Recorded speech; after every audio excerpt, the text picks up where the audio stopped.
তিন বন্ধুর তর্ক, কে বেশি জ্ঞানী? এক বিকেলে তিনজন বসেছে চায়ের দোকানে। সুমন বলল, আমি যদি দেশের প্রধানমন্ত্রী হতাম, দেশের সব রাস্তায় এসি লাগিয়ে দিতাম। জামাল বলল, বেকুব, রাস্তায় এসি লাগাইলে মানুষ রাস্তায় ঘুমাবে, বাসায় যাবে কেন?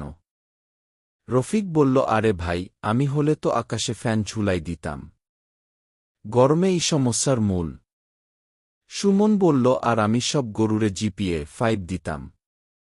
জামাল বলল, তুই পড়াশোনার কথা বলছিস?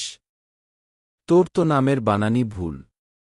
সুমন বলল, ভাই, বানান ঠিক থাকলে তো প্রেমেও গোলমাল হয় না। রফিক গম্ভীর হয়ে বলল, আমি আবিষ্কার করেছি পানি খাওয়ার সময় চোখ বন্ধ করলে শরীর ঠান্ডা হয়। জামাল বলল, তাইলে গোসল করার সময় চোখ বন্ধ করে থাকিস? রফিক বলল, হ্যাঁ ভাই, একবার তো জানি না, সাবান মনে কইরা টুথপেস্ট লইয়া গোসল করছি।